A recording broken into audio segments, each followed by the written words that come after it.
Alors, je suis en train de taguer les personnes afin d'avoir un peu plus de personnes dans le live. Je suis en train de taguer. Si vous pouvez m'aider aussi à partager.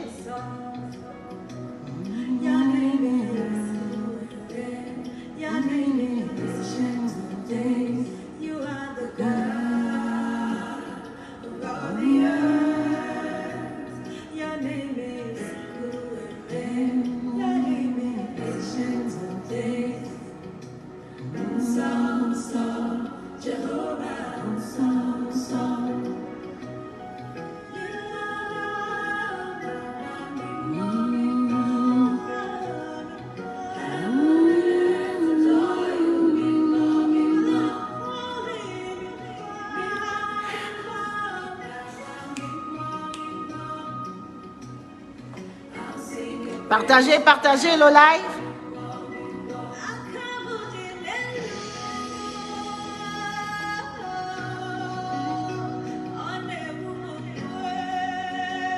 Partagez le live et nous allons avoir un bon temps avec le Seigneur ce soir. Un bon moment de partage, d'édification.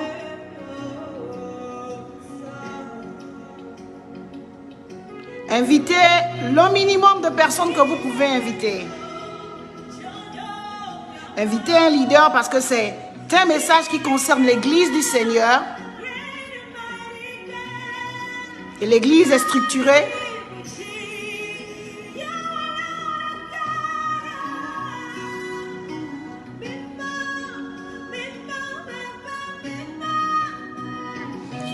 Je vous salue tous en le nom de Jésus.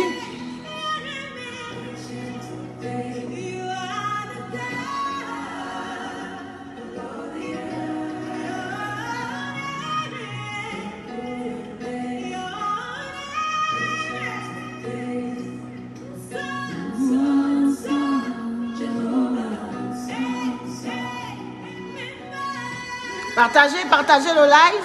J'espère voir plusieurs femmes parce que ça ne concerne pas seulement une femme. C'est une histoire qui concerne plusieurs femmes. C'est une histoire qui concerne les familles. C'est une histoire qui concerne l'Église du Seigneur. Alors il est temps que nous prenons conscience de ce qui se passe, de ce que l'ennemi est en train de faire dans le corps de Christ. Et il est temps de réajuster ces choses.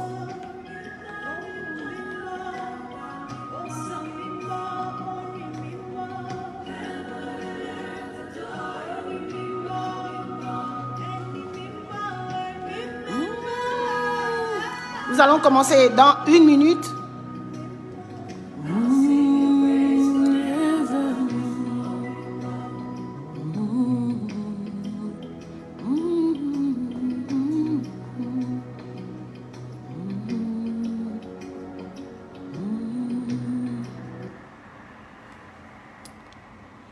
Alors, je vous salue dans le nom de Jésus et notre live a commencé déjà et je vais me mettre à partager la pensée que j'ai dans mon cœur. Nous allons parler particulièrement du cas du ministre de l'Évangile, de l'évangéliste La Chantre Osinemou qui est décédé il y a quelques jours, tué par son mari, un problème de violence domestique. Et lorsque j'ai lu cette histoire, j'ai vu cette histoire Internet, j'ai été bouleversée par le fait d'abord que c'est un couple chrétien et j'ai été bouleversée aussi par le fait que comment un don aussi magnifique puisse partir de façon prématurée à côté d'un homme qu'on appelle chrétien, qu'on appelle un homme né de nouveau et qui n'a pas su préserver la vie de la femme qu'il a épousée. Alors, ceci m'a mené à poser des questions sur le curriculum que les serviteurs de Dieu présentent aujourd'hui à l'Église, sur les enseignements qui sont libérés à l'Église, parce que on ne peut pas être serviteur de Dieu et ne pas être interpellé par ce genre de situation. Certaines personnes vont peut-être dire que c'est des cas isolés, mais ce genre de cas ne devrait même pas exister dans l'Église. C'est des cas isolés parce que ce sont des cas, des cas qui ne sont pas nombreux et vus. C'est-à-dire que ce genre de scandale, c'est souvent isolé parce qu'ils sont peu. Mais en réalité, il y a de réels problèmes dans les familles chrétiennes. Il y a des réels problèmes dans les couples chrétiens. Alors, je me suis levée aujourd'hui parce qu'en tant que ministre de l'Évangile, nous avons été appelés, nous avons ce rôle éducatif et préventif. Nous avons le rôle d'éduquer la population, le peuple que Dieu nous a confié. Nous avons ce rôle aussi éducatif et préventif. Alors, il n'est même pas parfois préventif parce que le rôle qu'on a n'est pas préventif parce qu'en fait, on ne parle pas de ces choses. Alors, quand j'ai vu l'histoire de cette femme, la femme en moi s'est levée, elle s'est fâchée, la sœur en moi vraiment a été traumatisée, la mère en moi a été traumatisée. J'ai essayé d'imaginer si c'était ma sœur, ou si c'était mon enfant, qu'est-ce que j'aurais fait réellement? Alors, je me suis dit qu'on ne peut pas mourir de façon prématurée aujourd'hui à cause du mariage. Vous savez, je vais aujourd'hui, j'aimerais que nous parlons dans un cadre vraiment sincère, un cadre où nous mettons nos cœurs, parce que ces choses n'arrivent pas seulement aux familles des autres. Ça peut arriver dans une de nos familles.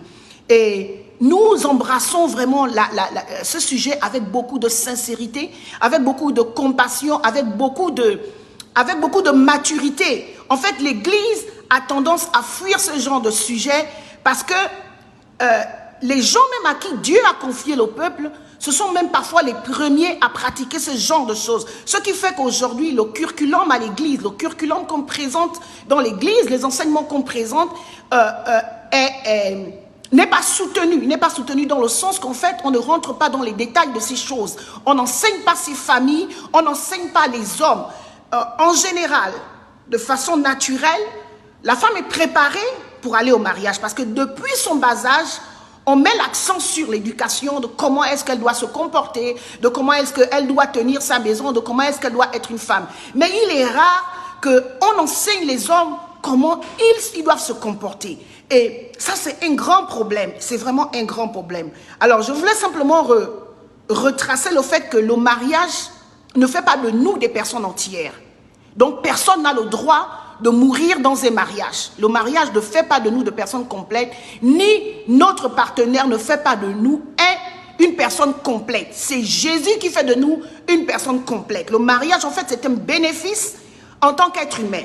Et vous ne pouvez pas mettre votre vie au-dessus de votre partenaire. Parce que, qu'est-ce que la Bible dit? La Bible dit, tu aimeras ton prochain comme toi-même. La Bible ne nous enseigne pas d'aimer notre prochain plus que nous-mêmes. Parce que la Bible elle-même est saine. La Bible elle-même est saine. La Bible nous dit, nous devons aimer notre prochain comme nous-mêmes. Alors, les femmes en général, je parle des femmes parce que dans le cas des violences domestiques, généralement 90% ce sont les femmes qui sont violentées, ce sont les femmes qui subissent la violence domestique et il y a peut-être 10% d'hommes qui subissent la violence domestique. Donc aujourd'hui je veux parler à mes sœurs, je veux parler à mes grandes sœurs, je veux parler à mes petites sœurs, je veux parler à mes filles. C'est vraiment regrettable qu'au 21e siècle, on meurt dans un mariage, qu'on ne trouve pas l'aide adéquate pour pouvoir sortir des situations qui nous accablent. Alors, vous devez comprendre que votre vie est plus que votre partenaire. C'est ça la vérité. C'est ça la manière de s'aimer. Lorsqu'on s'aime soi-même, on ne met pas quelqu'un avant vous, on ne met pas sa vie après la vie de votre partenaire. Donc, il est important que l'estime de soi, l'amour de soi, soit effectif dans la vie d'une femme. C'est vraiment important. Parce que quand vous n'avez pas une estime de soi équilibrée, balancée, vous allez vous retrouver avec un homme qui est narcissique. Il va enlever vos capacités, vos convictions personnelles et faire douter de vous. Et lorsqu'il va réussir de faire douter de vous, de vous manipuler, de faire croire que sans lui, vous ne pouvez rien faire, de faire croire que sans lui, vous ne pouvez pas prendre de décision, sans lui, vous ne pouvez pas avancer, il va vous rendre faible, il va détruire votre psychique et après, il va avoir le pouvoir sur vous parce que c'est ça le pouvoir, c'est ça même la mission de la violence, avoir le pouvoir et le contrôle sur votre personne. Or, la Bible déclare que nous avons été affranchis par Christ. Aucun homme n'a le droit et le contrôle de vous, et n'a le droit, le pouvoir de vous manipuler, de vous contrôler, de vous mettre sous son joug. Parce que le mariage, ce n'est pas une prison. Le mariage, ce n'est pas une prison. Alors, je me suis posé la question, pourquoi est-ce que cette femme, lorsque vous lisez les commentaires, son manager qui dit que lorsqu'elle travaillait, son mari, par exemple, prenait toutes les finances. Le mari contrôlait toutes ses activités. Il y a des moments même quand on l'invitait, elle fuyait de la maison. Et un pasteur qui disait qu'il a eu des problèmes avec lui lorsque il a invité sa femme, il a menacé sa femme, et il a dit à sa femme, si tu ne rentres pas ici, la prochaine fois que vous allez inviter ma femme, vous verrez et tout. Et si tu ne rentres pas, tu verras ce que je vais te faire. Mais jusqu'à fuir pour aller prêcher l'évangile, tu n'es pas libre chez toi et tu ne trouves pas les moyens de pouvoir chercher une aide. Pourquoi cette femme s'est tue? En fait, pourquoi les gens se taisent face à ces situations? Les gens se taisent à cause de l'apparence.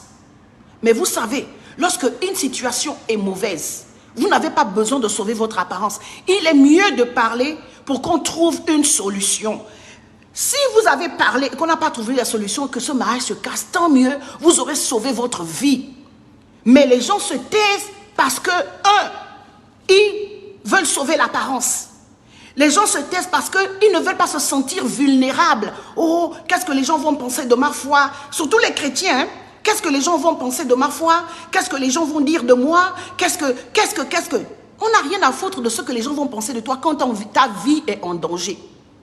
Il faut parler.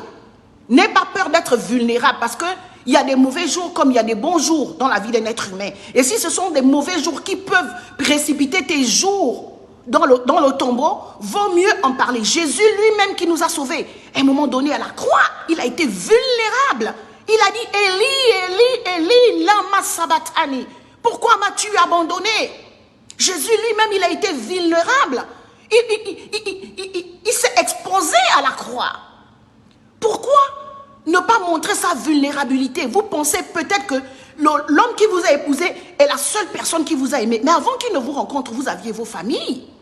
Avant qu'il ne vous rencontre, vous avez votre père, vous avez vos mères, vous avez vos sœurs. Je ne comprends pas cette idée de croire que parce que nous sommes chrétiens, on ne peut pas se rapprocher de nos familles, même si ce sont des païens. Parce que laissez-moi vous dire qu'il y a des païens qui sont dotés de sagesse, qui sont plus sages que les chrétiens. Et il n'est pas question que tu meurs dans un foyer alors que ton père, ta mère vit encore. Ça parce que, en fait, la culture impose un système qui absorbe les valeurs, les vraies valeurs parfois. La culture a un côté obscur, un côté sournois qui fait que quand on se retrouve devant une difficulté, on dit non, on doit aller parfois vers les parents du mari. C'est ce qu'on nous apprend quand par exemple en Afrique, on se marie à la coutume. On dit, vous traversez, vous appartenez à cette famille et le mari appartient à votre famille. Mais généralement, ce n'est pas la balance. La vérité, c'est que quand le mari va commencer à mal se comporter, si cette famille, on vous a remis, n'est pas une famille remplie d'équité, ce n'est pas une famille remplie de justice, la vérité c'est que cette famille va être du côté de son enfant. Cette famille ne va pas vous défendre, elle défendra son enfant. Et vous les parents, parce que votre enfant est marié, parce que votre enfant s'est marié, vous l'abandonnez à son sort, sans vérifier comment elle va, parce qu'elle est en mariage. Un jour, vous allez seulement vous retrouver, oh, votre enfant est mort, son mari l'a battu, elle est morte parce qu'elle était tellement maltraitée. Vous ne savez pas ce qui se passe dans les maisons de vos enfants. On ne vous demande pas de vous mettre dans le foyer de votre enfant, mais de veiller. Nous avons cette responsabilité en tant que parents de veiller sur nos enfants. Même quand ils vont en mariage, nous avons cette responsabilité. Parce que quand vous dites que vous avez confié votre enfant à une famille qui est prête à exposer votre fille et protéger votre enfant, je ne sais pas si vous pesez. Parce que lorsque votre enfant va mourir, l'enfant de l'autre va rester. Et ce monsieur ne pourra jamais, ou cette famille, ne pourra jamais vous rendre votre enfant. Donc, il faut que nous ayons un bon sens. Le bon sens veut que nous protégions ce qui est à nous. Le bon sens veut que nous protégeons ceux qui ont à nous. Arrêtons de dormir et d'encaisser des corps dans nos maisons, dans nos familles, pleurer des gens. La vie, ce n'est pas le jeu. Et aussi à cause de la religion. Qu'est-ce que la religion a poursuivi? La religion poursuit la protection des dogmes et des doctrines. Mais nous sommes plus que des dogmes et des doctrines. Nous sommes plus, l'être humain est plus qu'un dogme et une doctrine. Dieu s'intéresse à l'homme, Dieu s'intéresse aux hommes, aux êtres humains, Dieu s'intéresse à ta vie. Donc, tu ne vas pas rester en train de mourir dans un foyer, en train de souffrir sans chercher l'aide à cause de, oh la foi, oh Dieu dit ceci. La violence, c'est un esprit qui va contre la vie. Et nous sommes responsables de la vie que Dieu nous a donnée. Il est temps que les femmes comprennent que vous devez protéger votre vie. Vous deviez protéger votre vie. Si vous avez un homme qui est violent, un homme qui ne sait pas manager ses émotions, parce que je dis toujours, les émotions ne justifient pas la conduite. Qu'est-ce que je veux dire par là? On peut arriver à être fâché. Mais si tu ne contrôles pas ta colère et que ta colère arrive à produire de façon externe la destruction, alors là, vous êtes en danger. Vous êtes devant un être qui a un problème et qu'il faut qu'on règle. Mais en général, à l'église, quand une femme, et ça, je veux m'adresser à mes frères pasteurs, aux ministres de Dieu, les âmes qui sont sous votre direction, Jésus a payé le prix pour ces âmes. Arrêtez d'exposer les âmes, les livrer à des hommes qui les maltraitent et qui les envoient au tombeau avant le temps de Dieu. Parce que Dieu va vous demander des comptes. Si vous n'avez pas le curriculum adéquat dans vos églises, si vous n'avez pas la connaissance, l'illumination quant à ce sujet, prenez des cours, demandez au Seigneur de vous éclairer. Mais il est hors de question qu'on ait dans nos églises des femmes remplies de l'esprit, mais qui sont maltraitées par des hommes parce qu'ils ne veulent pas suivre la voie de Dieu. Parce que ici, c'est quoi? Le garde-fou, c'est la crainte de Dieu. Mais quand un homme te bat jusqu'à t'envoyer à l'hôpital, quand un homme te bat jusqu'à t'enlever une grossesse, quand un homme te bat jusqu'à te blesser, cet homme a perdu la crainte de Dieu. Il faut dire les choses comme elles sont. Et on ne peut pas continuer à exposer les âmes pour qui le Seigneur est mort. Des hommes pareils, il faut faire un travail. Il faut des structures dans l'église qui font que quand la femme est violentée, quand la femme est exposée à la violence et au danger, on accueille ces femmes et on fait un travail. Si au bout du travail qu'on a fait, la personne qui a subi la violence, qui fait la violence, ne se corrige pas, ne change pas son système cognitif, ne change pas ses actions, cette personne, on doit pouvoir trouver une solution. Et en tant que pasteur, moi j'ai pris des classes de counseling. Quand un membre de ton église vient te confier qu'elle est livrée à un problème de violence domestique, si la société est bien organisée, tu n'as pas besoin de son accord pour reporter cela. Tu n'as pas besoin de l'accord des individus parce que ce sont des vies humaines, il faut qu'on sauve, qu'il faut qu'on sauve. Il faut automatiquement engager un cycle, un travail qui va permettre que la violence s'arrête dans la maison. Et on ne peut pas continuer avec des hommes qui ne craignent pas Dieu. Ils sont hyper 100% chrétiens à l'église. Et ça se passe parce que beaucoup de serviteurs de Dieu, beaucoup de bishops, beaucoup de pasteurs, beaucoup de ministres de l'évangile sont les premiers eux-mêmes à maltraiter leurs femmes dans les maisons. Ils sont à l'église chrétiens 100% hommes de Dieu, mais à la maison ce sont des monstres. Si il ne te violente pas, il te maltraite psychologiquement, il te maltraite financièrement et il ne prend pas ses responsabilités au sein de la famille. Et il dit qu'il s'appelle homme de Dieu. La Bible déclare, laissez-moi vous dire, la Bible déclare que celui qui ne prend pas soin de sa famille est plus qu'un infidèle. Il a renié la foi. De quel évangile vous prêchez? De quel Dieu vous parlez sur les estrades? Quand dans vos maisons, vous maltraitez vos femmes. Il ne s'agit pas de sauver. Il ne s'agit pas du secret. Parce que Généralement, on dit oui, parce que le mariage, c'est dans le cadre, c'est une union sacrée, et c'est dans le cadre intime. Mais c'est dans le cadre intime tout justement que ces choses se passent. Mais parce que ça se passe, on doit pouvoir trouver des gens qui sont préparés à aider ce genre de couple. Moi, je vais poser la question aux hommes de Dieu. Beaucoup de vous, vous avez des enfants spirituels. Mais vous êtes les enfants de qui? Quelles sont les personnes qui vous mentoring quand vous avez un problème? Quel est le presbytère qui est mis en place pour vous lorsque vous commettez une bêtise qui peut vous reprendre et vous faire asseoir? Qui peut vous emmener au droit chemin, vous dire que vous êtes dans l'erreur? Parce que beaucoup se sentent tellement puissants. Ils peuvent reprendre les autres, mais eux, on ne peut pas les reprendre. Mais laissez-moi vous dire que le regard de Dieu est sur vous. Dieu vous regarde. À chaque fois que vous allez maltraiter ces brebis, la femme que vous avez épousée, qui a une alliance avec Dieu, Dieu va vous demander des comptes. Ça, c'était pour les serviteurs de Dieu, ceux-là qui font semblant. Ceux-là qui viennent à l'église, ils prêchent l'évangile aux âmes, mais ils sont outillés dans la parole de Dieu, mais mauvais dans la pratique de ce qu'ils enseignent. Il est temps que ça change, arrêtez de mentir. Il est temps que ça change parce que Dieu vous voit du sein de son trône. Il est temps que ça change. Et l'Église ne peut pas sortir de cette difficulté parce que vous ne pouvez pas présenter ce curriculum à l'Église du Seigneur parce que vous-même, vous êtes devant votre culpabilité, devant votre péché.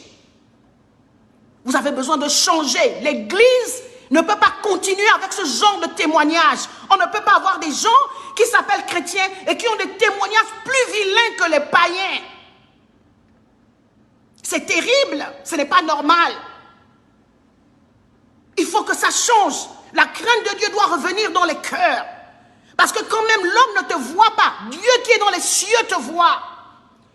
Et sachez que quand vous dites que vous avez accepté Jésus, encore plus quand vous êtes dans le sacerdoce, vous avez des comptes à rendre à Dieu. Dieu vous observe de son trône. Dieu vous voit de son trône. Dieu vous voit de son trône.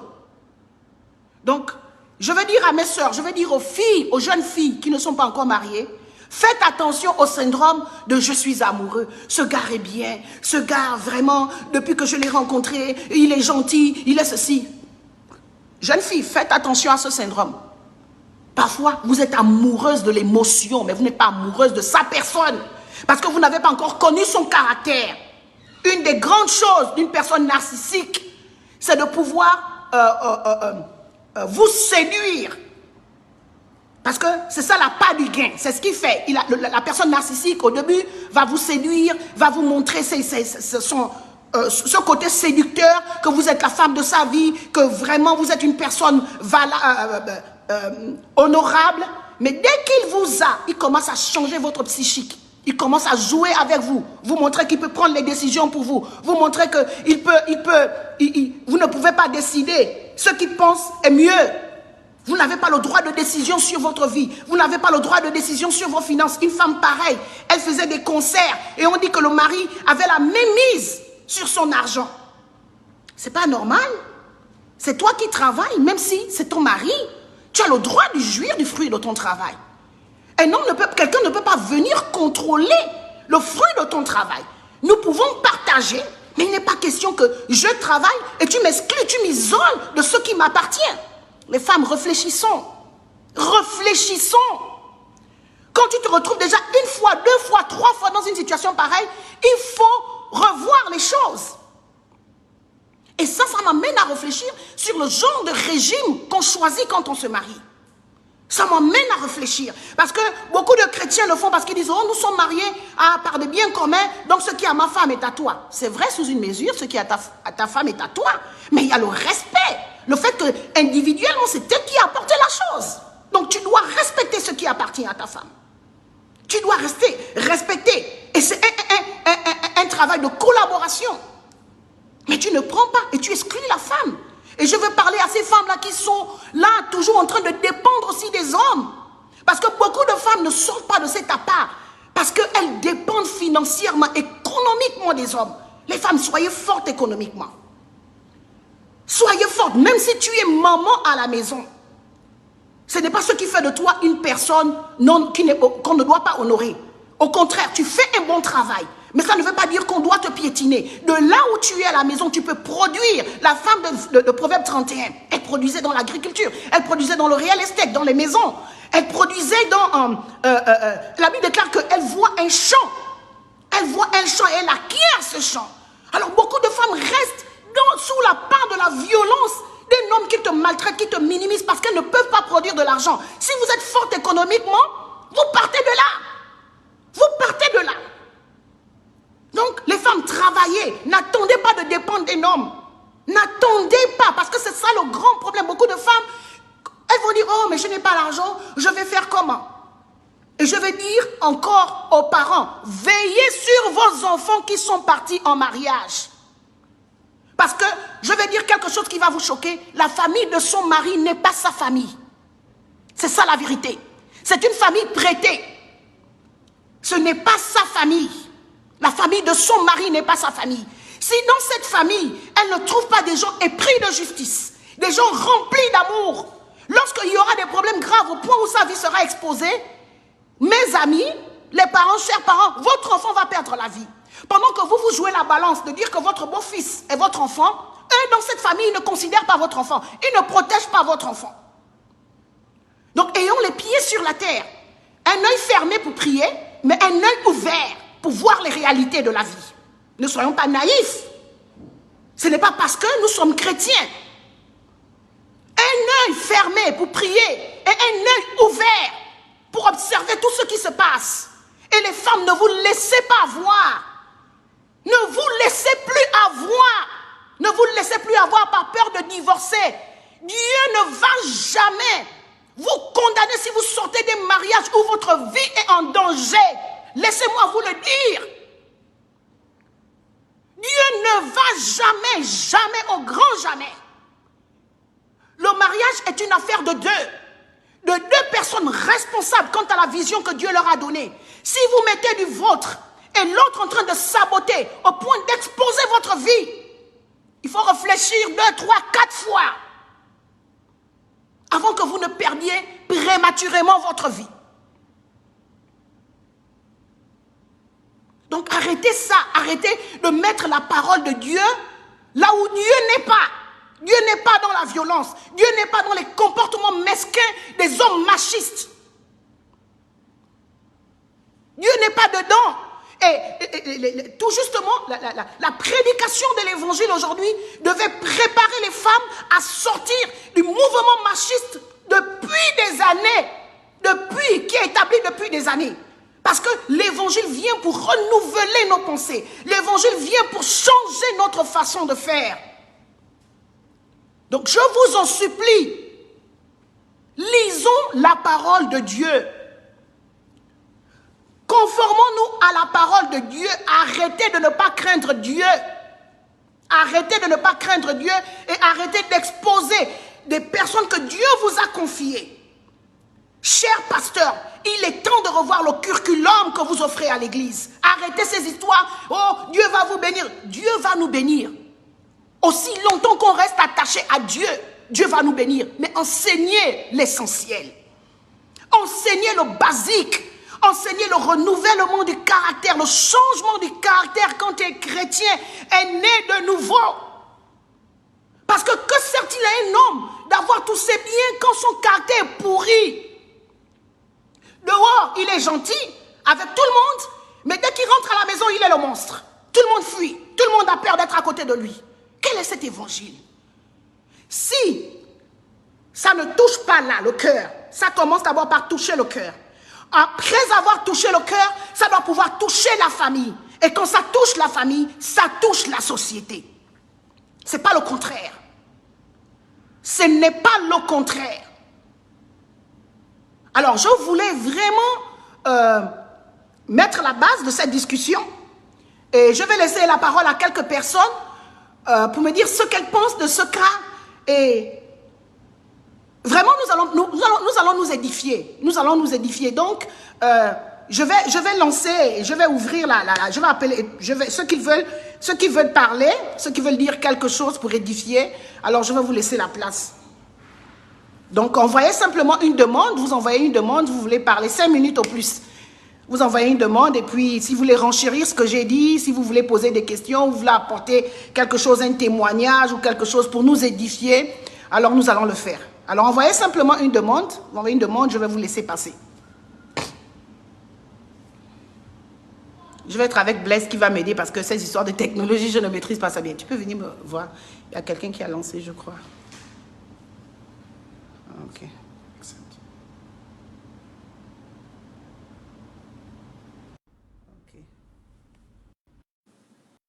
Ok, j'ai agi, j'ai la connexion à faire. Il y a quelqu'un qui a demandé la connexion à faire. C'était Maman Laure, je crois.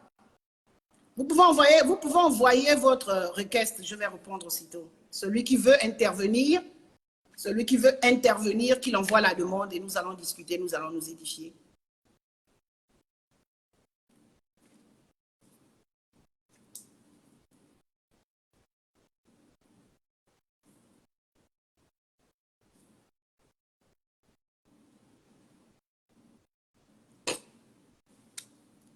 Alors, s'il y a quelqu'un qui va envoyer un request, une personne a envoyé, ça fait la connexion a fait, donc il faut renvoyer. Il faut renvoyer. Donc, arrêtez d'être les martyrs de vos propres vies. Vous ne serez pas couronnés parce que vous mourrez. Vous allez mourir dans un foyer de violence domestique. Arrêtez ça. Arrêtez.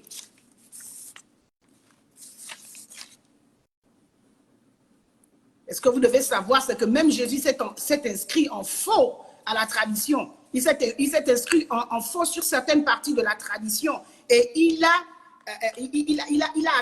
axé son message sur la loi divine de l'amour. Or, qu'est-ce que nous dit 1 Corinthiens 13? Qu'est-ce que 1 Corinthiens 13 nous dit? Si on passait du temps à décortiquer 1 Corinthiens 13, nous allons voir que beaucoup sont dans l'erreur parce que le problème du narcissiste, c'est qu'il est très égoïste. Ce qu'il poursuit, c'est son ego. Et ce sont des gens qui épousent généralement des femmes talentueuses, des femmes qui ont des dons, des femmes qui sont... Mais pourquoi? Parce que, en fait, c'est son ego. Ce qu'il poursuit, c'est un problème qu'il a eu depuis son étape formative. Donc, une blessure qui est là, qu'il n'a pas traitée, mais qui fait vivre, en fait. Il vit dans une crise perpétuelle, un cycle perpétuel, toxique, qui fait vivre à son entourage. Donc, quand vous avez des personnes comme ça, je vous dis, ce n'est pas seulement un problème psychologique, mais lorsque la colère commence à être une colère qui détruit, regardez repartez vers le lien générationnel, le lien de sang dans sa famille. Regardez, commencez à étudier l'histoire de sa famille. Voyez comment les gens ont traité les femmes dans leur famille. Voyez comment les mariages se sont passés dans leur famille. Et à partir du moment où vous allez définir ce qui se passe réellement dans sa vie. Donc, ce n'est pas un jeu. Le mariage est une affaire sérieuse, mais c'est une affaire où nous allons rendre des comptes à Dieu. Nous allons rendre des comptes à Dieu. Et quand on se comporte mal, on doit pouvoir rendre des comptes aussi à la société. Parce que nous vivons dans une société structurée. Nous vivons dans une société structurée. Si vous êtes en train de subir des problèmes de violence domestique, vous avez un mari qui vous bat, vous ne pouvez pas parler, c'est le moment de parler. N'attendez pas à demander de l'aide quand vous allez être au bord de la mort ou quand vous allez être au coma. Comme cette femme, le serviteur de Dieu qui a dit, j'ai parlé avec elle il y a une semaine et elle était aux larmes. Donc, les gens aussi vers qui on vient, quand quelqu'un vient se confier en vous qu'il a un problème profond, ne minimisez pas ça. Ne minimisez pas ça. Parce que quand la personne vient vers vous, c'est qu'elle vous fait confiance. Et il faut pouvoir essayer de tout mettre en place pour aider la personne. Il faut pouvoir mettre en place. Parce que parfois, tout le monde n'a pas la même capacité de supporter l'épreuve. Tout le monde n'a pas la même poigne face aux circonstances de la vie. Donc, quand quelqu'un est déjà affaibli, quand quelqu'un se sent impuissant face à une circonstance, il ne faut pas l'acculer, il ne faut pas l'accabler. Mais il faut vraiment trouver un moyen pour qu'elle s'en sorte. Et ça, l'Église ne peut pas faillir aux âmes. L'Église ne doit pas faillir aux âmes. Ce sont des vies. Lorsqu'une vie est en danger, nous avons cette responsabilité en tant que serviteurs de Dieu de trouver rapidement une solution. Si nous n'avons pas de structure dans nos églises, si dans le pays où nous sommes, le gouvernement a des structures et tout, il faut proposer, il faut faire des choses, il faut engager même une poursuite légale. Quand on a tout fait et qu'on on ne trouve pas de solution, la personne s'entête, il faut pouvoir engager une poursuite légale. Au moins pour que la personne reste en paix. Parce que aujourd'hui, c'est une gifle, demain, c'est un coup de poing, après demain, on te pousse, et après, on ne sait pas ce qui se passe. On ne peut pas toujours dire, oh oui, bon, aujourd'hui, ça s'est calmé, mais c'est cyclique, la violence est cyclique. Si on a affaire à quelqu'un qui est malade psychologiquement, parce qu'on ne peut pas détruire ce qu'on aime. On ne peut pas détruire ce qu'on aime, et ne croyez pas que ce partenaire est la seule personne qui vous aime. Pensez aux gens qui sont autour de vous. Pensez à votre famille d'origine. Pensez à vos enfants qui vous aiment. Donc, vous ne pouvez pas dire que vous restez là à cause du côté sacré du mariage. Mais s'il est sacré, il faut bien se comporter. Il faut bien se comporter. Il faut réajuster son comportement. Il faut que son comportement s'aligne à la parole de Dieu. On ne joue pas. Si on dit qu'on est chrétien, qu'on se consacre réellement dans tout ce qu'on fait. Donc, j'attends que vous envoyez votre requête. On va parler.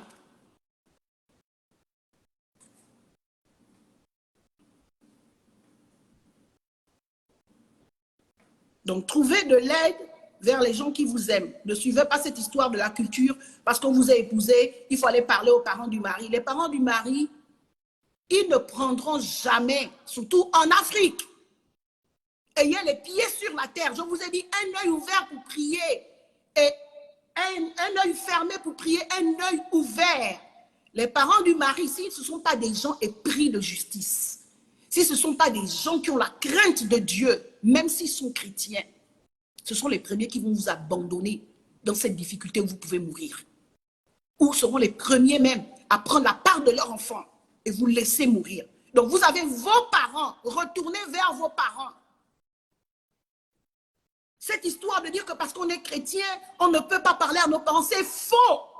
Nos parents nous aiment. S'ils nous ont gardés jusqu'à ce que tu es parti en mariage, pourquoi aujourd'hui, si tu as des problèmes, tu ne peux pas faire recours à ta famille? Bien sûr, à des gens sages. Bien sûr, à des gens sages. Pas à ceux-là qui viennent mettre. Parce que ce qu'on poursuit, quand on a un problème, c'est de régler. Et c'est tout chamboule quand on n'arrive pas à régler. Mais la poursuite, la vision, c'est quoi? C'est de régler les problèmes. C'est de régler. Mais si vous avez des gens qui ne peuvent pas régler les problèmes, n'allez pas vers eux. Sachez, il est important de savoir qui vous aime et qui ne vous aime pas. Qui vous aime et qui ne vous aime pas, qui peut vous aider à sortir du chaos dans lequel vous êtes. Donc arrêtez de vous isoler de vos parents quand tout va mal. Arrêtez de vous isoler. Arrêtez de vous isoler parce que vos familles vous aiment. Arrêtez de vous isoler. Il est important de repartir vers la source parfois. Parce qu'il y a des hommes, ils sont tellement orgueilleux, ils sont tellement insensibles, ils pensent que personne ne peut plus leur parler. Donc, arrêtez, parce qu'on est chrétien, oh le témoignage. Mais le témoignage commence parce que Dieu vous voit, ça commence chez vous à la maison. Ça commence chez vous à la maison. Quand tu as bafoué l'intimité, il faut qu'à un moment donné, les choses soient exposées. Si la chose doit être exposée pour que vous soyez guéris, autant en parler. Arrêtez de vous isoler. Parlez à vos parents. Ayez le courage de dire que là, ça ne va pas. Maman, ça ne va pas. Oh, ça ne va pas. Mais arrêtez de masquer. Arrêtez de masquer. Oh, des messages qui n'ont rien à voir avec des bonnes valeurs. Oh, la femme doit supporter. Supporter quoi? Supporter jusqu'à mourir? C'est quel enseignement ça? On parle de quelqu'un qui est en danger et vous lui demandez de supporter. Non, non. C'est comme s'il y a des hommes qui supportent des femmes, tu fais des choses bizarres à l'enfant d'autrui et puis il est là, il supporte. Mais après quoi, un jour tu tombes, tu as une AVC, c'est fini. C'est fini. Personne ne te rendra à tes parents. Hein. Dès que tu pars, c'est fini. On ne t'appelle même plus ton nom, on dit le corps. On dit le corps. Donc aimez vos vies. Aimez vos vies. Réalisez que vous avez une mission sur la terre. Vous avez un assignment personnel, individuel que Dieu vous a donné. Et dans le cadre du mariage, si c'est bien fait, gloire à Dieu. Mais vous avez d'abord une responsabilité individuelle par rapport à la vie que Dieu vous a donnée. Donc, il n'est pas question que vous soyez là sous le parapluie de votre mari. Vous ne pouvez rien faire s'il n'est pas là. Vous ne pouvez pas travailler s'il n'est pas là. Vous ne pouvez pas produire s'il ne le fait pas. Tu es né pourquoi? À la fin, c'est pour l'accompagner seulement. Mais ce genre d'homme, après un moment, il te méprise. Quand il a tout, quand il a réussi, il te méprise. Parce que tu n'apportes rien. Tu n'apportes rien. Parce qu'il y a des gens, même quand tu es une femme qui a apporté quelque chose, le cœur de l'homme est tellement méchant et ingrat, il va te dire que tu n'as rien fait dans ma vie. Il va te dire que tu n'as rien fait dans ma vie. Donc imagine toi qui es là, à la maison, tu ne fais rien. Ok, ceux qui veulent intervenir, intervenir. Maman leur dit, il y a des gens qui veulent intervenir. Oh, intervenez. Envoyez le request, envoyez le friend request. Envoyez la demande, je vous laisse passer.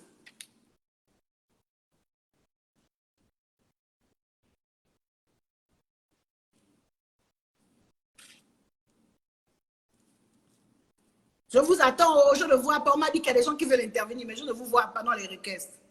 Approuve, ok? Si vous n'envoyez pas les requêtes, c'est moi qui vais vous envoyer.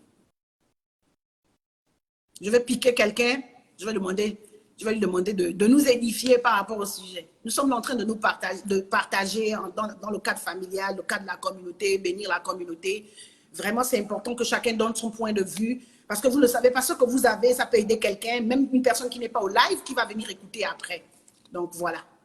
Donc, si vous ne demandez pas, moi-même, j'appuie le bouton, j'envoie. OK. On dit que mission apostolique veut, mais je ne vois pas. Mission apostolique veut, mission apostolique. Je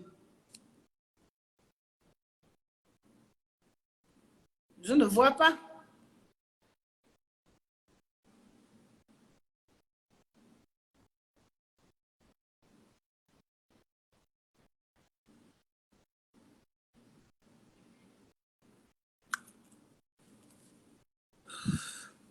Je ne comprends rien de ce qui ne va pas. Alors là, je ne sais pas. Il faut peut-être que je vous invite.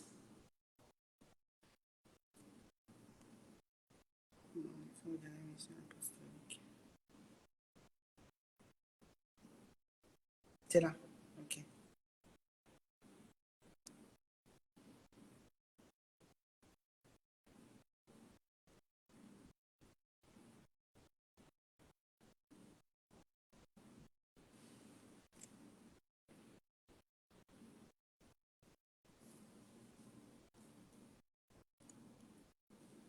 J'ai ajouté mission apostolique, alors je ne sais pas ce qui ne va pas.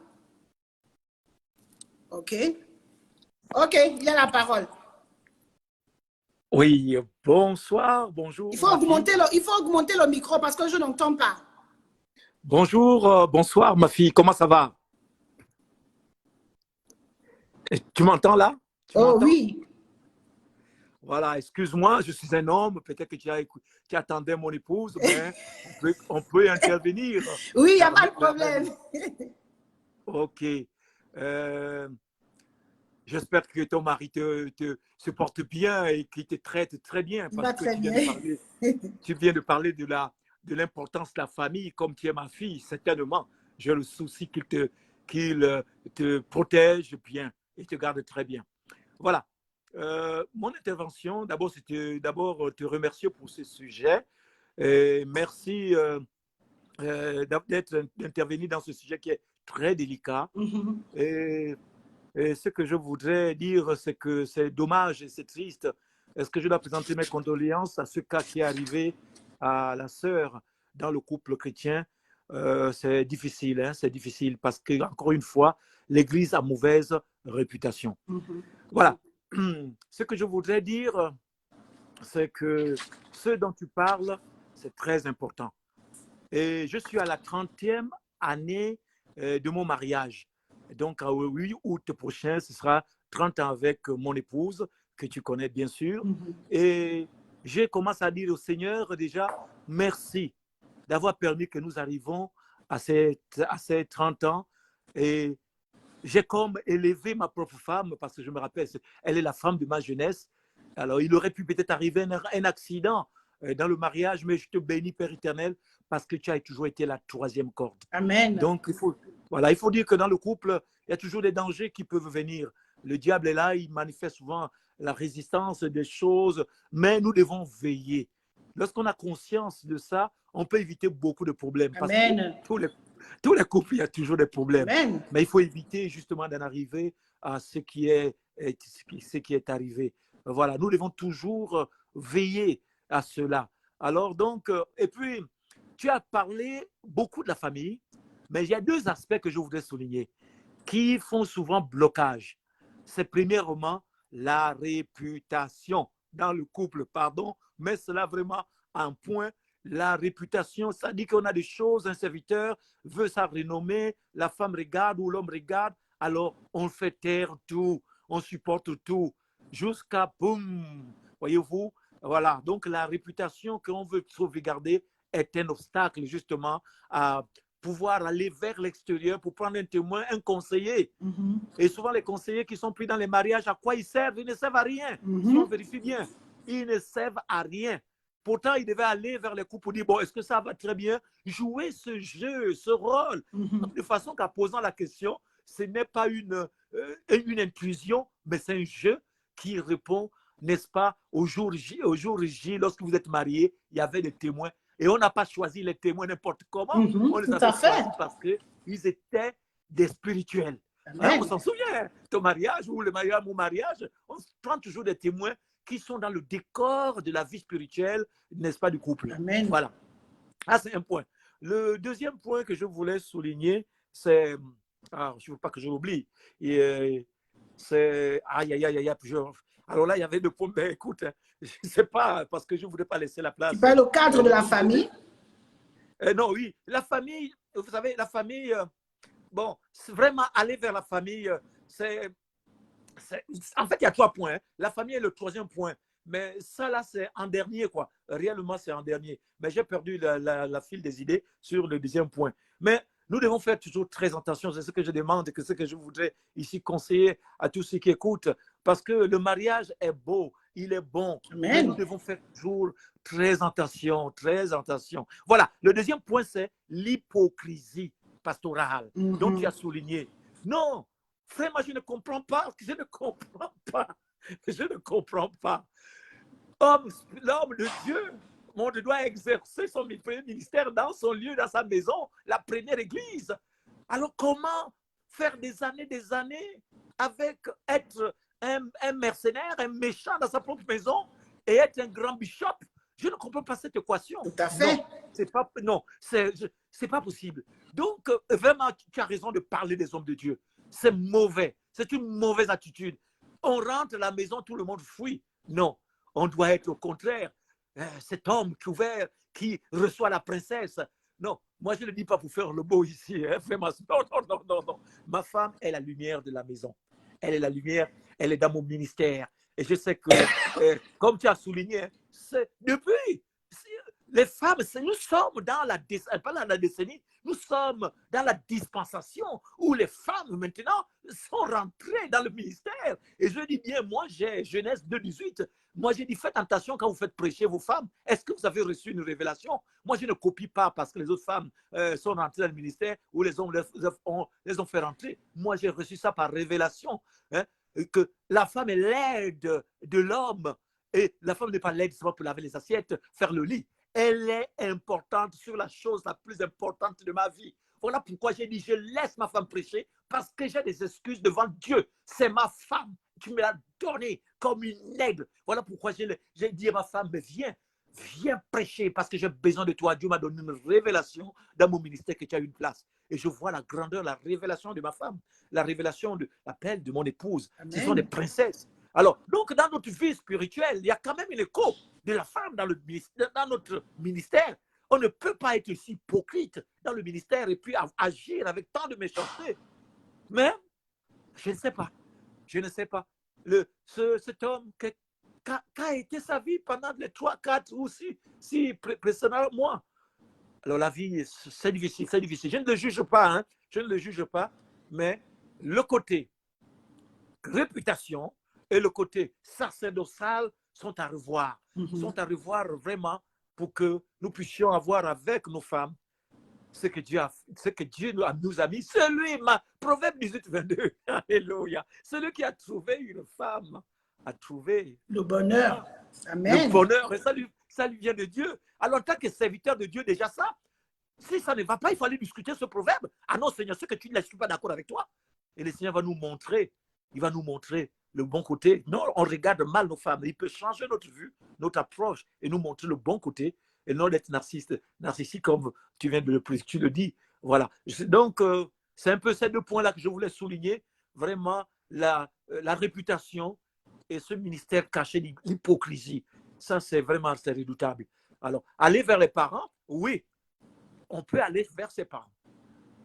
Mais encore là, quitter le côté pastoral pour aller chez les parents. Oh, vous qui êtes chrétien, vous venez encore chez nous. Vous voyez, il y a quelque chose qui va encore briser. Voyez-vous, quelque chose de la réputation qui sera là. Mais comme tu viens de dire, hein, la vie, hein, la femme ne doit pas être enfermée. Le mariage ne fait pas tout pour qu'on puisse être enfermé là. Alors souvent, donc aussi, il y a le divorce hein, qui fait peur. Le divorce, on veut dire, bon, on essaierait, oh, si je fais le divorce, ce n'est pas permis par le Seigneur. Voyez-vous, et on est enfermé encore une fois. Et c'est difficile. Voilà ce que je voulais un peu apporter. En tant qu'homme, hein, ce n'est pas que je condamne les femmes, mais je voudrais quand même, je suis touché par ce qui est arrivé et demander aux hommes d'aimer davantage leurs femmes. Et s'il y a un problème qui ne va pas, allons-y chercher un conseiller. Allons-y chercher un Amen. conseiller. Allez-y chercher un N'hésitons pas à chercher conseiller. quelqu'un. Voilà.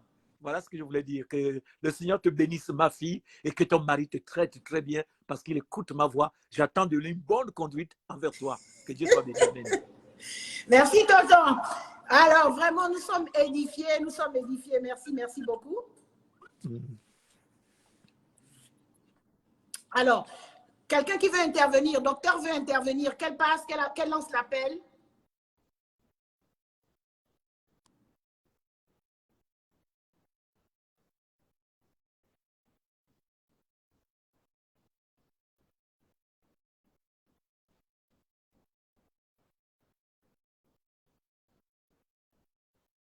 J'attends l'appel, j'attends l'appel.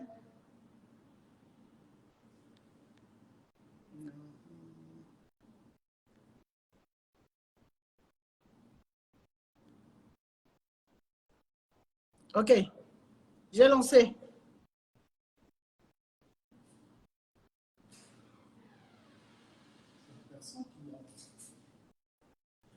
Docteur, il faut lancer l'appel, il faut lancer l'appel, il faut lancer, on va répondre.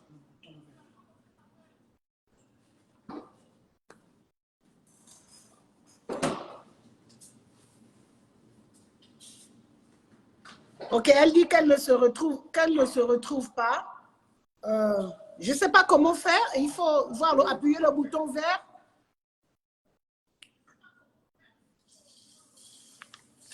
Il y a un bouton vert, je crois, il faut l'appuyer, il faut le lancer. Il faut lancer l'appel.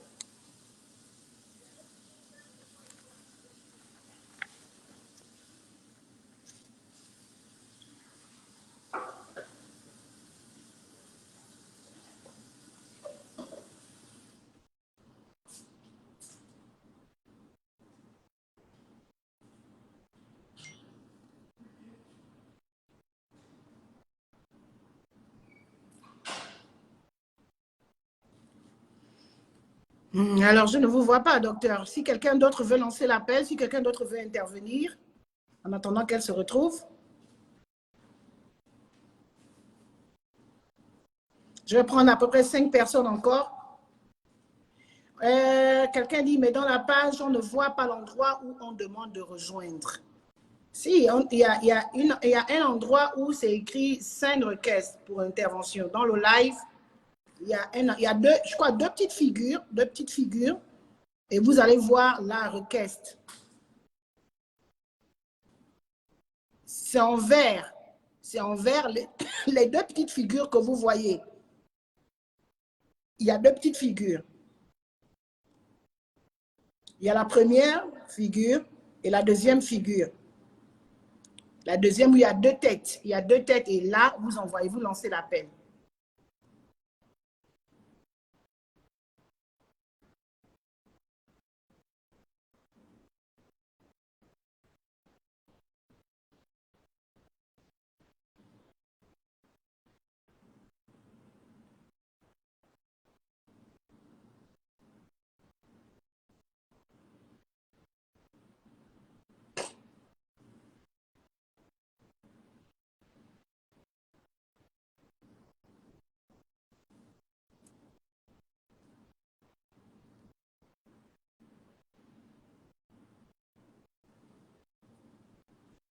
Ça ne passe pas chez moi. Quelqu'un dit ça ne passe pas chez moi.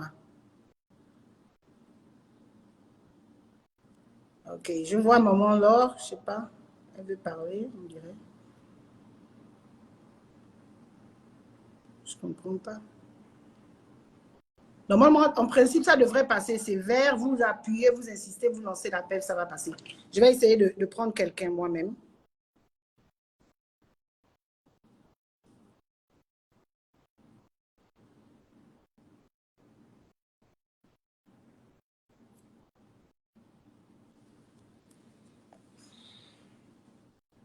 J'ai envoyé à quelques personnes l'invitation. Alors, si vous voulez intervenir, lancez l'appel et vous allez voir. C'est là. 5 personnes ou plus, et puis, bon, on va finir le live. Lancez les appels. Ce sont les 2 têtes que vous voyez, vous lancez l'appel, vous allez vous retrouver.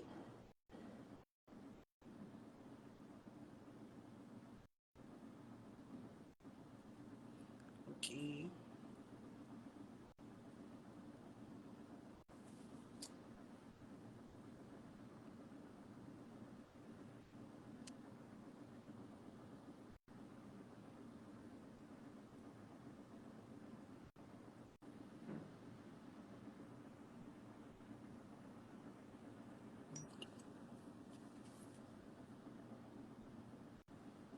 Ben, s'il n'y a plus personne, on va arrêter le live, alors que beaucoup de gens veulent intervenir, essayer de lancer les appels.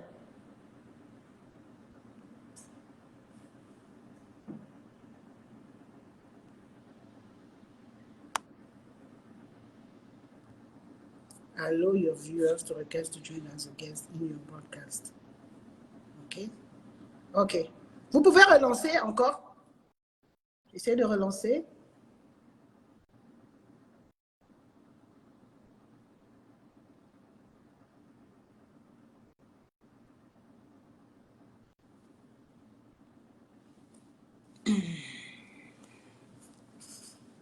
On ne se retrouve pas.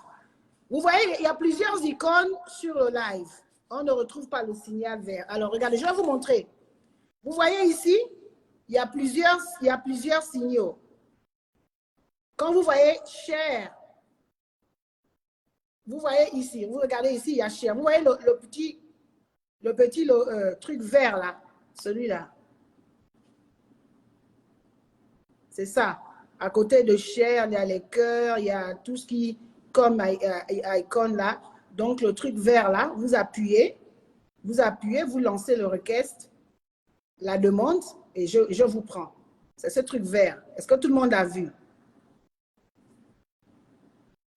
Vous avez vu? Donc, c'est ce bouton-là que vous appuyez. Là où il y a les 2 têtes là, vous appuyez et vous lancez.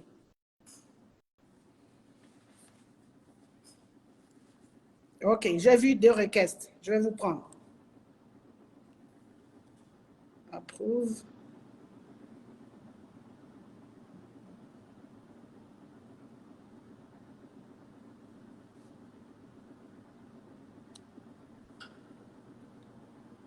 OK, j'ai vu Pasteur Jean-Victor, j'ai répondu, donc vérifie.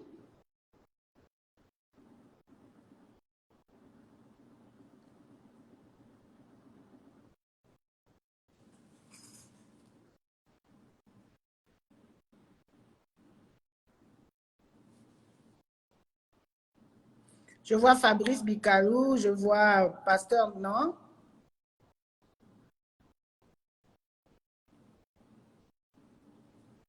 J'ai vu Maman Laure. Je ne sais pas si je dois vous prendre tous en même temps. OK.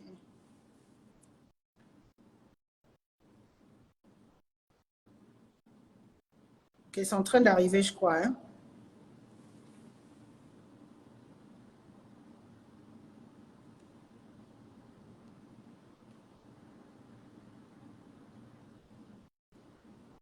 Pasteur, non, regardez, vérifiez. J'ai accepté.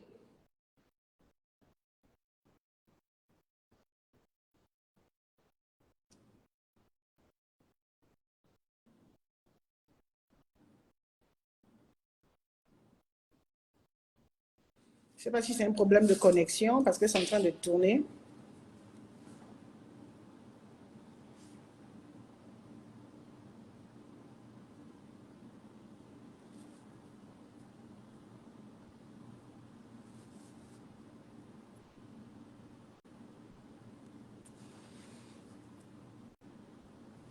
Il y a quelqu'un qui a décline le guest live vidéo. Please decline.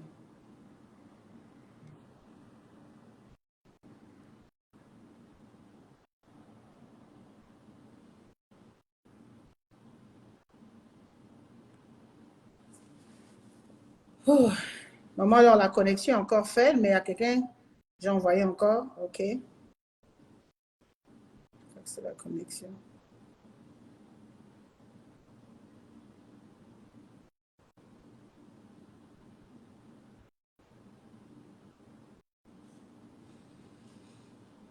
Mais en même temps, vous pouvez commenter. Envoyez les requêtes. Envoyez les requêtes. Maman, alors je t'ai rajouté la première fois la connexion a fait. Là, j'ai relancé, c'est en train de tourner. Je crois que toi, c'est un problème de connexion. Regardez le bouton vert, le bouton vert, le bouton vert que je vous ai montré tout à l'heure. Encore quelques minutes. Je prends 2, 3, 4 personnes et puis...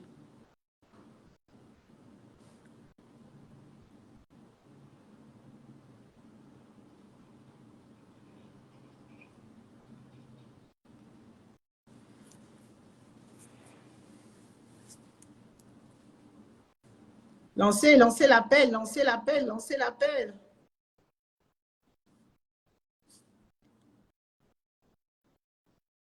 Maman, alors, je crois que tu as un problème avec la connexion. Parce que c'est en train de leur dire. Ceux qui veulent intervenir, qui veulent édifier, qui veulent dire quelque chose. Tout à l'heure, nous avons été édifiés par une personne. Les personnes qui veulent édifier, venez, venez, venez.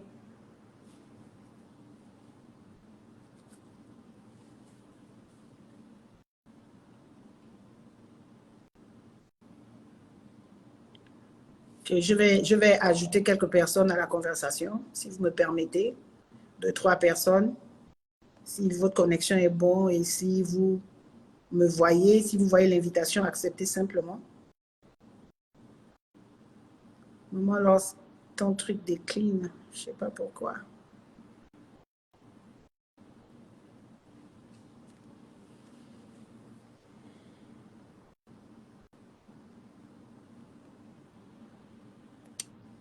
Alors, c'est dommage parce qu'il y a plein de jeunes là dans le live. Vous connaissez la technologie plus que les anciens. Vous devez pouvoir lancer le live pour enrichir le débat.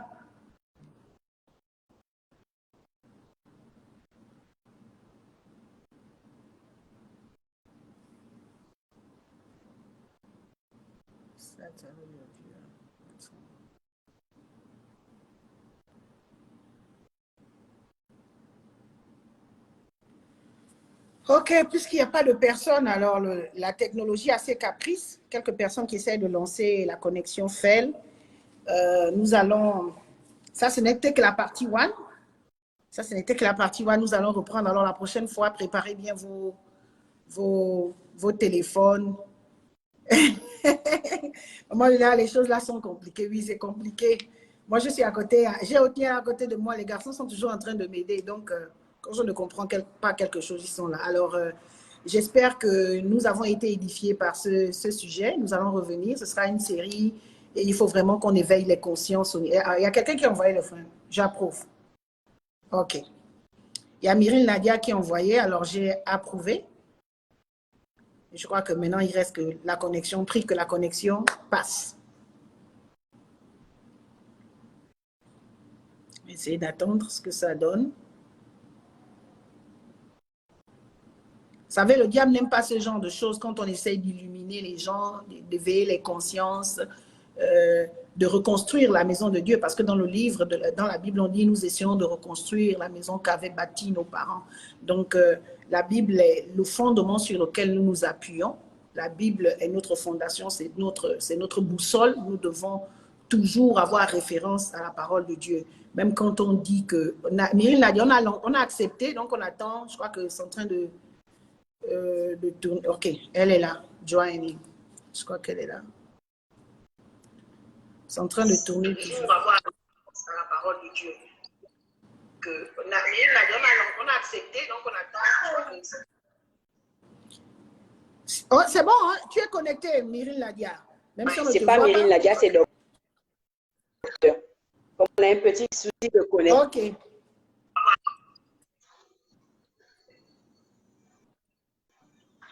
Je ne sais pas si on m'entend. Ok, ça grisaille un peu, il ne faut pas donc bouger.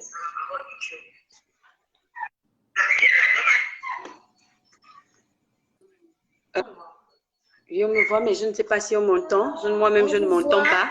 Il faut juste parler, ne pas bouger pour que ça ne grisaille pas. Oh, c'est bon, hein? Tu es connecté. Je bénis déjà Dieu pour maman Lina d'avoir de nous avoir permis de participer à un live aussi important. Alors, moi, je ne suis pas encore mariée, mais je pense que ce live interpelle tout le monde. Les mariés comme les non-mariés chrétiens. Alors, pourquoi ce genre de situation arrive-t-il? Moi, j'ai beaucoup aimé. Là, vous avez parlé de la famille. Là, vous avez parlé de la famille. Une femme chrétienne dans son foyer qui subit de tels actes ne peut plus revenir vers sa famille si elle s'est éloignée de cette dernière. Parce que nous, en tant que chrétiens, souvent, on remarque que beaucoup de chrétiens, dès qu'ils ont leur vie avec Jésus, ils coupent les ponts avec toute leur famille, surtout s'ils ne sont pas chrétiens. Donc, ils trient les gens dans leur famille et du coup, une fois dans les foyers, ils ont des situations difficiles.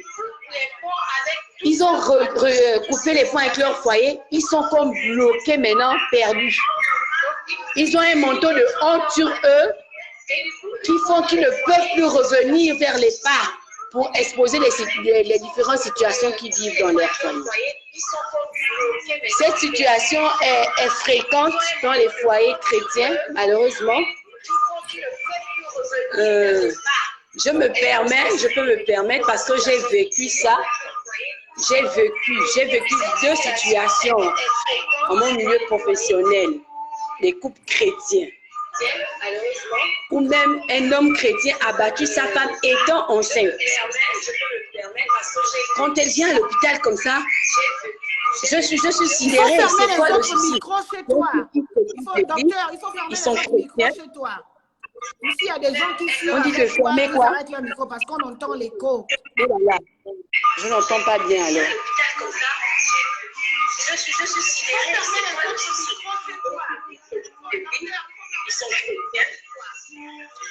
Allô?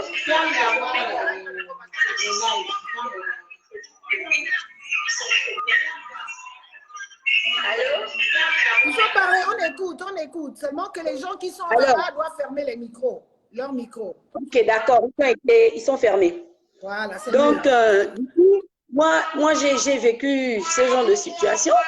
Je reçois une dame enceinte qui vient parce qu'elle a été violentée par son mari au cours d'une garde, mon Dieu. Et c'est un couple chrétien. C'est un couple chrétien. Que je sais qu'ils sont chrétiens parce que c'est un couple que je connaissais déjà avant, qui sont dans une église ici. Donc, quand elle vient, le motif ça c'est de une consultation, docteur, elle est docteur de profession. Elle a mal au ventre parce que son mari, couple chrétien, qui a même des responsabilités dans l'église, l'aurait battue. Alors, elle vient à l'hôpital avec sa belle-mère. Là, sur le coup, je suis choquée. Alors, je suis choquée. Mais je suis encore plus choquée par la réaction de ma patiente parce que quand je demande à voir son mari, à convoquer son mari parler, à parler aux parents, elle me dit non docteur, ça va aller, ne parlez pas. Mais comment je ne veux pas parler de ce genre de situation? Non seulement vous êtes enceinte et vous êtes chrétien. Mais je ne me suis pas limitée. La femme était arrivée avec sa belle-mère. Alors là, je me suis permise de parler à la mère de ce dernier. Parce que le mari n'était pas venu, donc la belle-mère qui a dû accompagner. Vous êtes chrétien, votre fils bat sa femme étant enceinte. Ce n'est pas un témoignage. Ce n'est pas un témoignage de telle violence. Il faut arrêter. Parce que moi, en tant que médecin, je peux faire un certificat. Un certificat pour cette dame est consulte pour machin. Et votre fils, il a arrêté, il a emprisonné. C'est quoi ce comportement dans l'église? Et j'ai déjà vécu des situations similaires. Donc,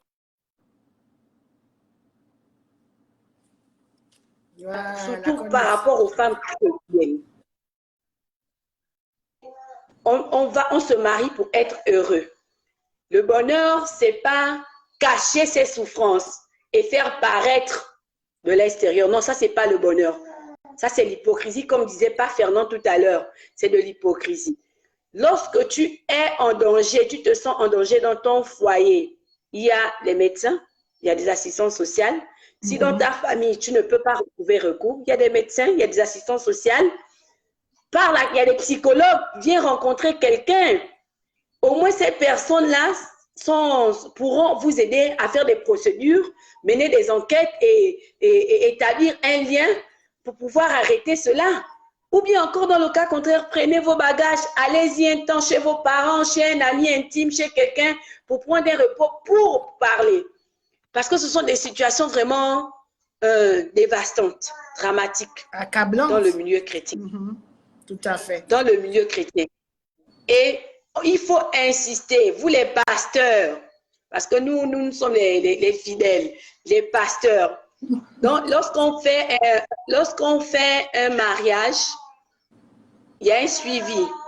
Il y a un suivi. Il ne faut pas que les gens, au cours de ce suivi, le ratent. Rater pourquoi? Il y a des comportements qui ne mentent pas.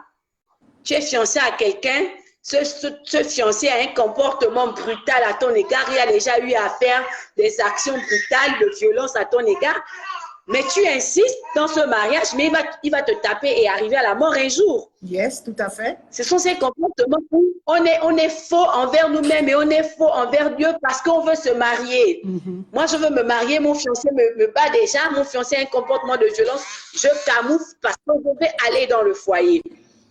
Mais demain, c'est quoi les conséquences? C'est dramatique. Et insister sur le point de famille. Les tiens, nous sommes le sel de la terre. Nous ne pouvons pas dire que parce qu'on est chrétien, on a des païens, que nous ne pouvons plus les fréquenter. Dans ta famille, tu as au moins quelqu'un, même si tu ne parles pas à tout le monde, tu as au moins quelqu'un d'intime dans ta famille avec qui tu peux exposer des problèmes, qui est à l'écoute, qui peut te diriger pour te dire que ma soeur, attention, ma soeur, attention. Donc, il faut que les pasteurs, le milieu chrétien insiste sur les relations familiales malgré le mariage. Le mariage, ce n'est pas une fin en soi. Ce n'est pas une fin en soi. C'est quelque chose que Dieu a fait pour que nous soyons heureux, mais quand on se marie, on ne doit pas couper les ponts envers sa famille. Et quand je reviens à ma patiente, dès que j'ai vu sa maman, elle m'a supplié, docteur, pardon. Ne dites pas à ma mère. Ne dites pas à ma mère. Je ne pouvais pas tenir compte la volonté de ma patiente. Je me suis tue.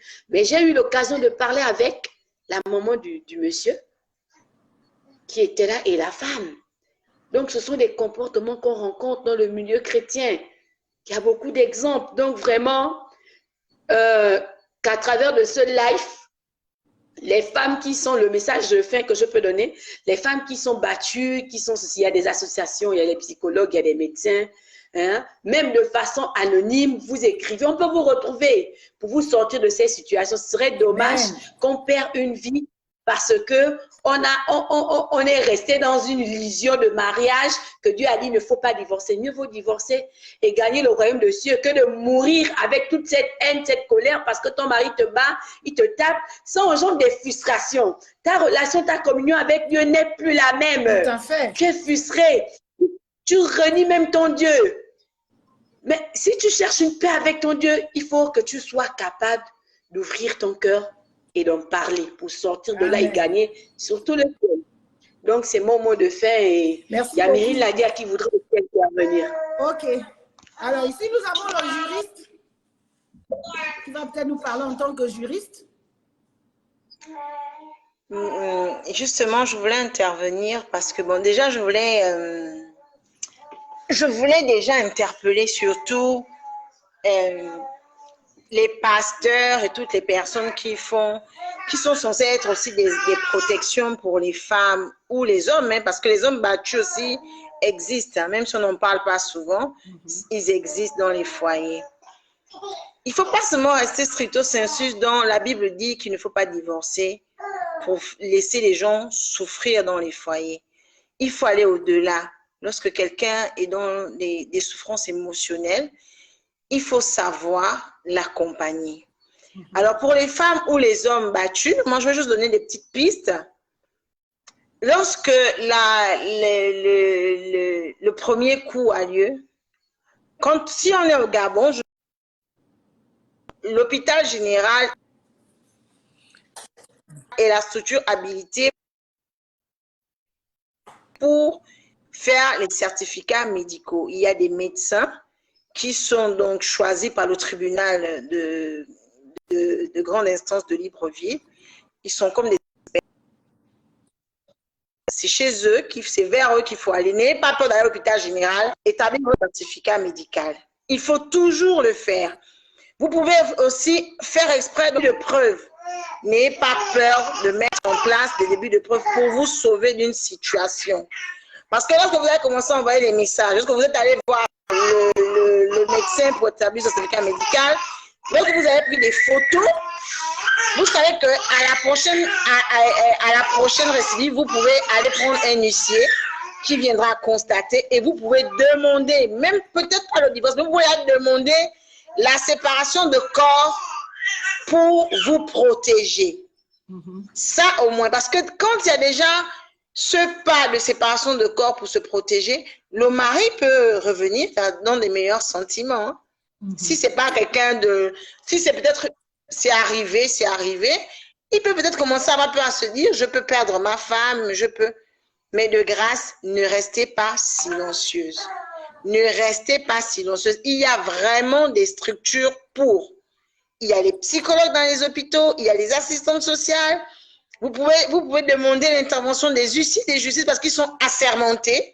Ils peuvent venir faire des constats. Même si l'huissier ne vient pas au moment où on te frappe, l'huissier peut venir faire des sommations interpellatives pour au moins interroger le voisinage. Et il peut marquer cela. C'est déjà des débuts de preuve.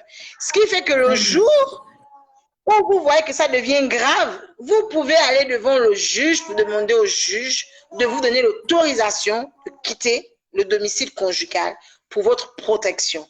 C'est très important. Il ne faut pas rester dans un mariage parce qu'on a honte, parce qu'on a honte du regard des autres, parce qu'on s'est fait passer pour le meilleur couple de l'année, parce qu'on veut le buzz, parce qu'on veut croire qu'on est... Non. La vie est plus importante que le mariage. Je ne suis peut-être pas mariée, mais je pense quand même que la vie est plus importante que le mariage. Ce n'est pas le mariage qui va emmener au ciel. C'est ta relation avec Dieu qui t'emmène au ciel, ce n'est pas le mariage. Donc, lorsque ta vie est en danger, il ne faut pas se dire qu'il va changer. Il ne change pas. Il ne change pas. Il n'y a que Jésus qui fait changer les gens.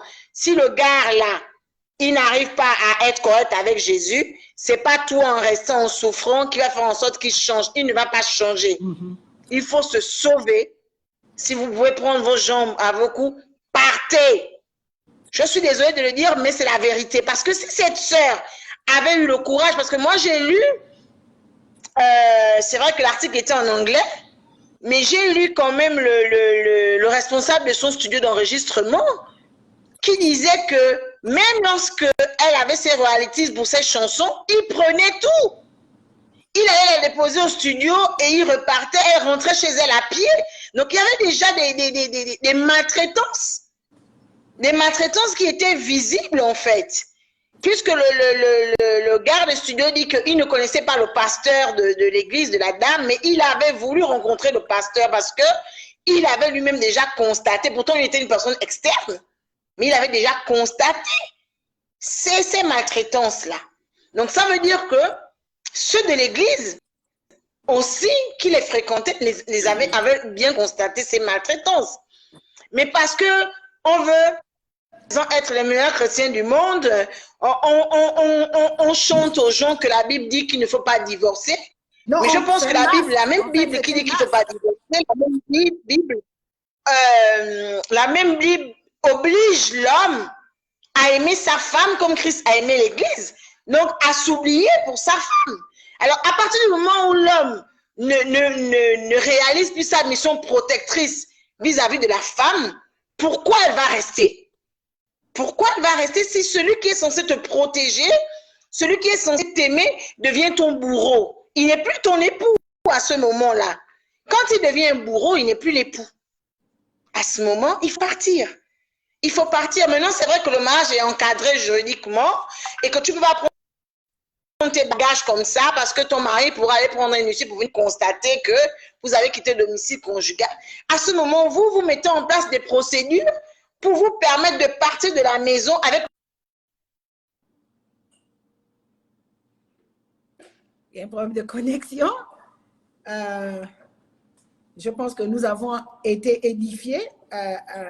Okay. De sauver votre vie. N'ayez pas peur de sauver votre vie. Votre vie. Un coup. Ok, merci. Deux coups, entraîne 3 coups, et puis un jour, c'est la mort. Il ne faut pas se dire qu'il va changer. Tout à fait.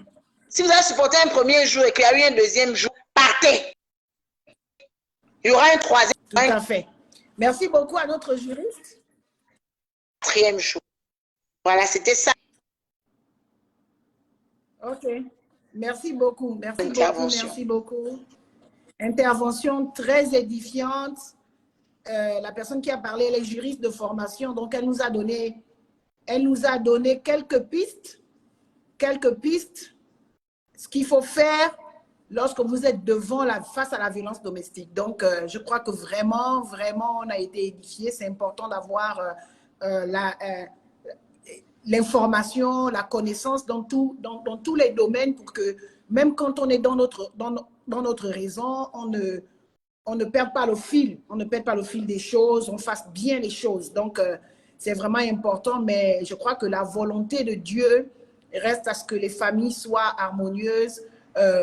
Dieu veut que les familles soient harmonieuses, marchent dans la paix, vivent dans la paix et la tranquillité. Et ça inclut la responsabilité des individus qui font le mariage, parce que ce n'est pas le mariage qui nous fait, ce sont les individus qui font le mariage. Donc, c'est 2 personnes qui s'engagent dans le mariage. Le mariage ne s'est pas fait. Ce n'est pas une seule personne qui fait le mariage. C'est 2 personnes qui font le mariage. Donc, j'interpelle, j'encourage les couples, les gens qui sont mariés, à vraiment marcher selon les Écritures, vraiment à laisser Dieu nous émonder, Dieu changer notre caractère, Dieu changer notre intérieur. Parce que c'est quand notre intérieur est changé que cela se reflète à l'extérieur. Parce qu'un homme n'est pas plus grand que son caractère. Un être humain, quand je parle d'homme, je parle d'un être humain. Un être humain n'est pas plus grand que son caractère. Et d'ailleurs, la Bible va dire, on ne donne que ce qu'on a. On ne donne que ce qu'on a. Donc, si quelqu'un est amer, il va libérer l'amertume. Si quelqu'un a de l'acidité au-dedans de lui, il va libérer de l'acidité. Mais si quelqu'un est rempli d'amour, il va libérer des émotions de grâce, de bonté, de tranquillité autour de lui. Et il saura que Dieu m'appelle à bâtir. Il y a des problèmes dans les foyers, mais la manière par laquelle nous réglons les problèmes, c'est ce qui va définir la sortie positive ou négative du couple. Donc, armez-vous de courage, armez-vous de sagesse, soyez sages, entourez-vous des gens sages, des gens qui sont un exemple dans le domaine, qui ont bâti, qui ont surpassé les intempéries conjugales, je ne sais pas si on dit une intempérie, des intempéries conjugales, pour pouvoir bâtir leur maison et être un exemple. La Bible déclare que nous sommes le sel de la terre, nous sommes la lumière de ce monde. Donc, nous devons pouvoir marcher dans la lumière. Arrêtons l'hypocrisie, arrêtons les masques. Et à un moment donné, il faut être sincère avec Dieu. Tu ne peux pas avoir battu ta femme le matin et tu montes sur l'estrade du Seigneur, tu vas enseigner le peuple de Dieu. Tu as insulté ta femme le matin avant d'aller prêcher, tu vas et tu enseignes le peuple de Dieu. Non, il faut être pris de la crainte de Dieu. Il faut craindre Dieu parce que Dieu nous voit. Et c'est comme ça qu'on va enregistrer des morts bizarres parce que parfois on a profané le sacerdoce à cause des comportements pareils. Donc Dieu nous voit. Alors c'était vraiment ma participation face à ce sujet et nous allons continuer, nous allons faire des lives de société pour éveiller la conscience parce que l'Église en a vraiment besoin et que le Seigneur vraiment vous bénisse. Merci d'avoir participé. Je prie que Dieu, Seigneur Dieu mon Père, je prie pour toutes les familles qui se sont connectées là et ceux qui vont regarder ce live.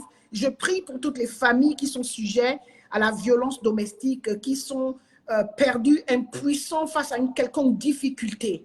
Seigneur, tu es le Dieu qui guérit. Seigneur, tu es le Dieu qui apporte les solutions. Oh Jésus-Christ de Nazareth, la Bible nous dit que tu es le chemin, la vérité et la vie. Nul ne vient au Père que par toi. Tu es la lumière, oh Dieu mon Père. Et Seigneur, la lumière est venue éclairer les ténèbres.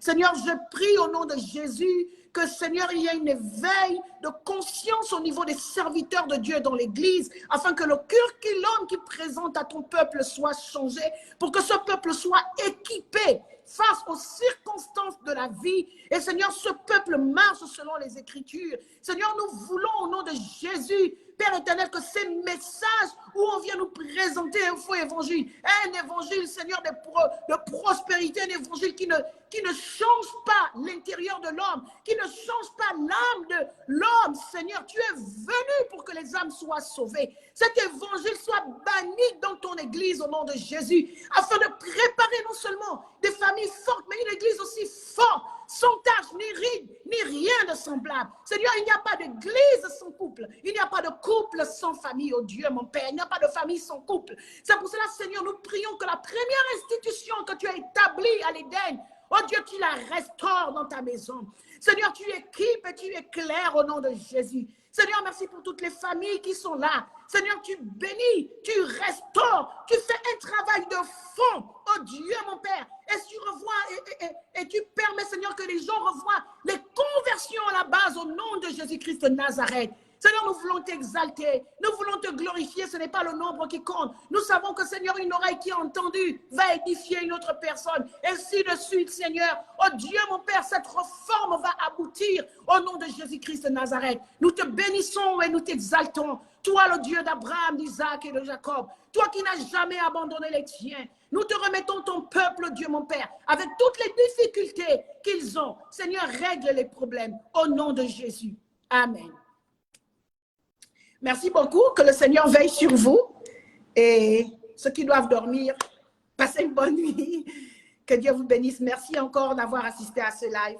Vraiment, vraiment, c'était des moments édifiants. J'aurais voulu que beaucoup de personnes interviennent encore un peu plus. Ben, la technologie a eu ses caprices, mais nous aurons des moments comme ça, par la grâce de Dieu. Nous aurons des moments, des sujets de société, des sujets qui vont éveiller la conscience des serviteurs de Dieu, la conscience du peuple de Dieu, la conscience de la société, parce que nous sommes la lumière de ce monde. Nous avons besoin de ce genre de sujet afin que nous soyons forts et que nous servions d'exemple dans le monde où nous sommes. Alors que Dieu vous bénisse. Bye bye.